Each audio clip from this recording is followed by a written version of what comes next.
अस्सलाम वालेकुम गाइस। उम्मीद है आप लोग खैरियत से होंगे। दोस्तों, अगर मैं कहीं भी गलत हूँ तो मेरी गलती को सुधार कर अपना फीडबैक अवश्य दें। दोस्तों, यह कहानी अर्जुन नाम के एक लड़के की है। चलिए जानते हैं पूरी कहानी उन्हीं के पॉइंट ऑफ व्यू से। दोस्तों, मेरा नाम अर्जुन है और आज मैं बहुत खुश हूँ क्योंकि आज मेरा फॉरेस्ट ऑफिसर के रूप में पहला दिन है। मुझे बचपन से ही जंगलों से लगाव था क्योंकि जंगल में एक अलग तरह की शांति होती है। इसलिए मैं बचपन से ही फॉरेस्ट ऑफिसर बनना चाहता था और आज जाकर मेरा वो सपना भी पूरा हो गया। वैसे मेरी पोस्टिंग इंडिया के सबसे बड़े जंगलों में आने वाले जंगल में हुई है।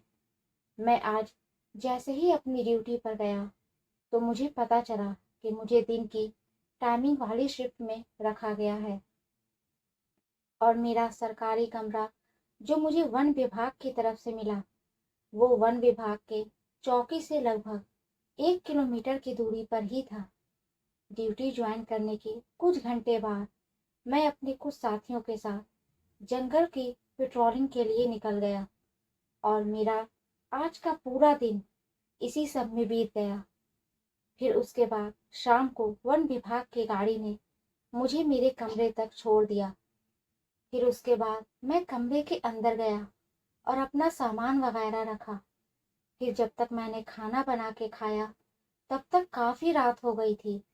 इसलिए मैं सीधा अपने बिस्तर पर जाकर लेट गया और लेटे लेटे पता नहीं कब मेरी आंख लग गई और उसके बाद पता नहीं जाने कितनी देर में मेरी आंख खुली तो मुझे खिड़की के बाहर से किसी के रोने की आवाज बहुत तेज सुनाई दे रही थी।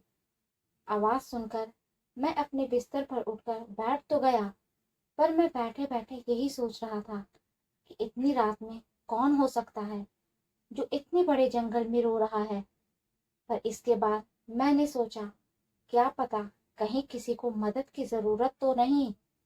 बस यही सोचकर मैं अपने बिस्तर से उठा और खिड़की के पास जाकर बाहर देखने की कोशिश करने लगा।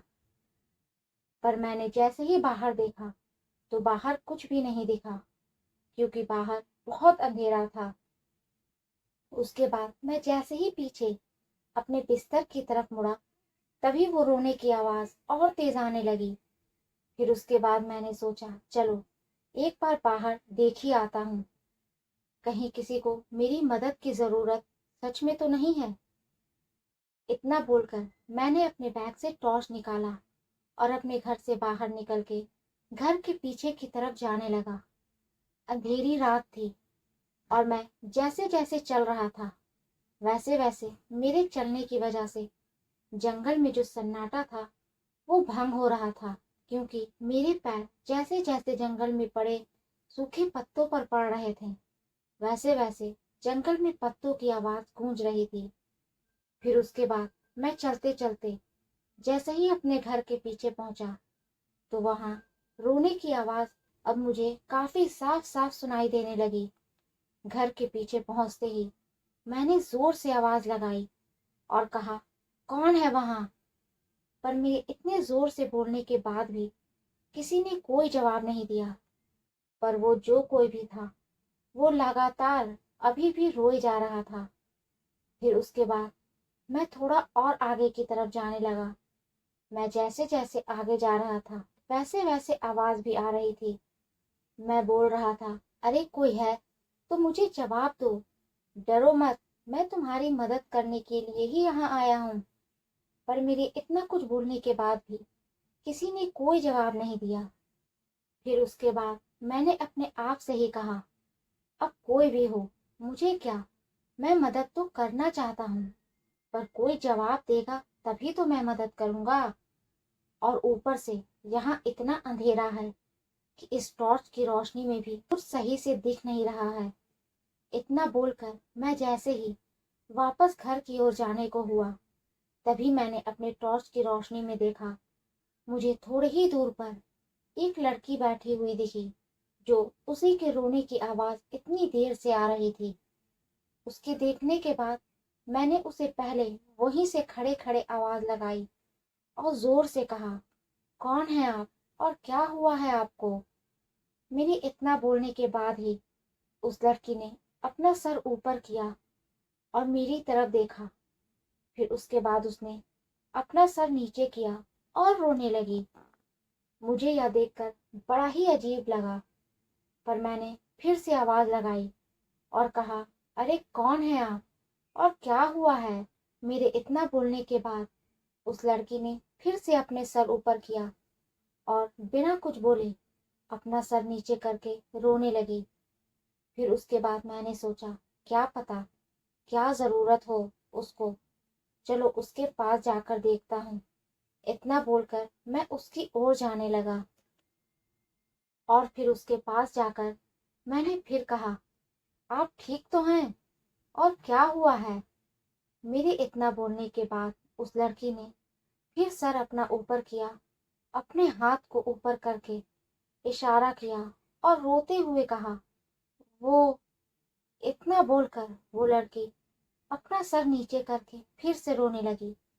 पर जिस तरफ उसने इशारा किया था, उसके बाद मैंने जैसे ही उस तरफ देखा तो मेरी आंखें फटी की फटी रह गई और मेरे अंदर का चला हुआ खून मानो जम सा गया, क्योंकि मैंने देखा जिस तरफ उस लड़की ने इशारा किया था उस तरफ उसी लड़की की लाश पड़ी हुई थी। यह देखकर तो मेरे हाथ पैर डर के मारे कांपने लगे। फिर उसके बाद मैंने जैसे ही उस लड़की की तरफ देखा तो मानो मुझे ऐसा लगने लगा जैसे मेरा दिल अभी छाती फाड़ कर बाहर आ जाएगा, क्योंकि जैसे ही मैंने उस लड़की की तरफ देखा वैसे ही मेरे दिल की धड़कन अपनी दुगनी रफ्तार से चलने लगी, क्योंकि मैंने देखा उस लड़की का चेहरा अब तक एकदम भयानक सा हो गया था। उसका मुंह पूरा सफेद और चेहरा जगह जगह से फटा हुआ था और उसके पूरे शरीर में चोट लगी हुई थी जिसमें से खून निकल रहा था। मैं उस लड़के को खड़े खड़े डरते हुए देख ही रहा था। तभी मुझे ऐसा लगा जैसे किसी ने मेरे कंधे पर पीछे से हाथ रख दिया हो। उसके बाद मैंने डरते हुए धीरे धीरे से पीछे मुड़कर देखा तो मेरे फिर होश उड़ गए, क्योंकि मैंने जैसे ही पीछे मुड़कर देखा तो पीछे कोई भी नहीं था। फिर उसके बाद मैंने डरते हुए जैसे ही फिर से उस लड़की को देखा तो अब उस जगह पर कोई नहीं था। फिर मैंने जैसे ही उस लड़की की लाश की तरफ देखा, पर अब भी उस जगह पर कुछ नहीं था। मैं खड़े खड़े बस यही सोच रहा था कि ऐसा कैसे हो सकता है, क्योंकि अभी थोड़ी देर ही पहले उस लड़की की लाश यहीं पर थी और थोड़ा उधर वो लड़की भी बैठी हुई थी, पर अब वहां कोई नहीं था। फिर उसके बाद मैंने वहां बिना समय गंवाए तुरंत अपने कमरे की ओर भागने लगा। तभी मैं भागते भागते एकदम से रुक गया, क्योंकि मैंने जैसे ही भागना शुरू किया वैसे ही उस लड़की के हंसने की आवाज पूरे जंगल में गूंजने लगी। मैं डर के मारे एक ही जगह पर खड़े होकर इधर उधर देखने लगा, पर मुझे वहां आसपास कोई नजर नहीं आ रहा था और मैं यही सोच रहा था कि मैं आज यहाँ कौन सी मुसीबत में फंस गया। यह सब तो मैंने बस किस्से कहानियों में ही पढ़ा था, पर आज मैं इन सब का अनुभव सच में कर रहा था। फिर उसके बाद मैंने वो हंसी को अनसुना करते हुए अपने कमरे की ओर भागने लगा। दोस्तों, उस समय मैं लगातार बस भागे ही जा रहा था। तभी मैं भागते भागते किसी चीज से बड़ी जोर से टकराया और नीचे गिर पड़ा। मैं जिस भी चीज से टकराया था वो चीज मुझे बहुत ही तेज लगी, जिसके कारण उस समय काफी चोट आ गई। पर उसके बाद मैंने अपने आप को थोड़ा संभाला और अपनी टॉर्च उठाकर देखने की कोशिश करने लगा कि मैं किस चीज से टकराया था। पर मैंने अपने टॉर्च की रोशनी अपनी इधर उधर मारी, पर मुझे वहां आसपास ऐसी कोई भी चीज नहीं दिखी जिससे मैं टकराया था। फिर उसके बाद मैं जैसे ही उठकर खड़ा हुआ तभी वो हंसने की आवाज और तेज हो गई, मानो ऐसा लग रहा था जैसे वो हंसने की आवाज मेरा मजाक उड़ा रही हो। पर मैंने इस बार भी उस आवाज़ को अनसुना किया और अपने घर की ओर भागने लगा। इस बार मैं भाग नहीं रहा था, बस जल्दी जल्दी चल रहा था। पर मैं जैसे ही अपने घर के पास पहुंचा तो जो मैंने देखा उसे देखकर मेरे हाथ पैर डर से और कांपने लगे। डरा हुआ तो मैं पहले से ही था, पर जो मैंने अभी देखा उसे देखकर तो मेरे डर के पसीने निकल गए, क्योंकि मैंने देखा मेरे घर के गेट के पास वही लड़की बैठी, कभी हंस रही थी तो कभी रो रही थी। तभी मैंने डरते हुए वहां से खड़े खड़े कहा, कौ, कौ, कौन है? मेरे इतना बोलने के बाद ही उस लड़की ने अपना चेहरा ऊपर किया और अपनी जगह पर खड़ी हुई डरावनी आवाज में कहा, मेरी मदद करो। फिर मुझे लगा शायद इसे मेरी मदद की जरूरत है, इसलिए फिर मैंने कहा, कैसी मदद?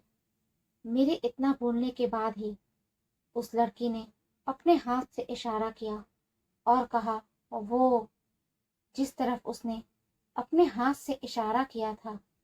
मैंने जैसे ही इस तरफ देखा तो इस बार भी वहां लड़की की लाश पड़ी थी। मैंने फिर उस लड़की की तरफ देखा तो वो लड़की हंसने लगी। यह सब देखकर डर तो मैं पहले ही गया था, पर मैंने फिर से हिम्मत करी और उस तरफ भागने लगा जहां वन विभाग की चौकी थी। मैं लगातार उस जंगल में भागे चला जा रहा था और यही सोच रहा था, आखिर वो है कौन जो मुझे इतनी देर से परेशान कर रही है। पर तभी मैं भागते भागते फिर से रुक गया, क्योंकि मैंने देखा कि वो लड़की अब मेरे आगे से चली आ रही थी। मैं डरा हुआ तो जरूर था, पर मैंने उस समय हार नहीं मानी थी। इसलिए मैं तुरंत पीछे की तरफ भागा और अपने सरकारी कमरे की तरफ भागने लगा। मैं भागता भागता जैसे ही अपने सरकारी कमरे के पास पहुंचा तो मैंने देखा वो लड़की अब घर के गेट के पास खड़ी हुई थी। पर मैंने सोच लिया था, चाहे अब कुछ भी हो जाए, पर मैं अब रुकूंगा नहीं, सीधा घर के अंदर ही जाऊंगा। मैं जैसे जैसे आगे जा रहा था वैसे वैसे उस लड़की के हंसने की आवाज और तेज होती जा रही थी। पर मैं जैसे ही उस लड़की के एकदम पास पहुंचा तो वो लड़की एकदम से गायब हो गई। फिर उसके बाद मैं सीधा कमरे में चला गया। मैं कमरे में चला तो गया था, पर मुझे उस लड़की के रोने की और हंसने की आवाज बाहर से लगातार आ रही थी। वो रात तो मैंने जैसे तैसे बिता ली और अगले दिन जब मैंने सारी बात वन विभाग के चौकी में अपने साथ वाले को बताई तो उन्होंने मुझे कहा, अगर तुम्हें आगे से कभी कोई आवाज आती है तो तुम उस आवाज को अनसुना करके सो जाना, फिर कुछ नहीं होगा। फिर उसके बाद मैंने ऐसा ही किया। दोस्तों, इसी के साथ मैं इस स्टोरी का अंत लेती हूँ। अगर मेरी स्टोरी पसंद आई तो लाइक करें, मेरे चैनल पर नए हैं तो सब्सक्राइब करें। धन्यवाद।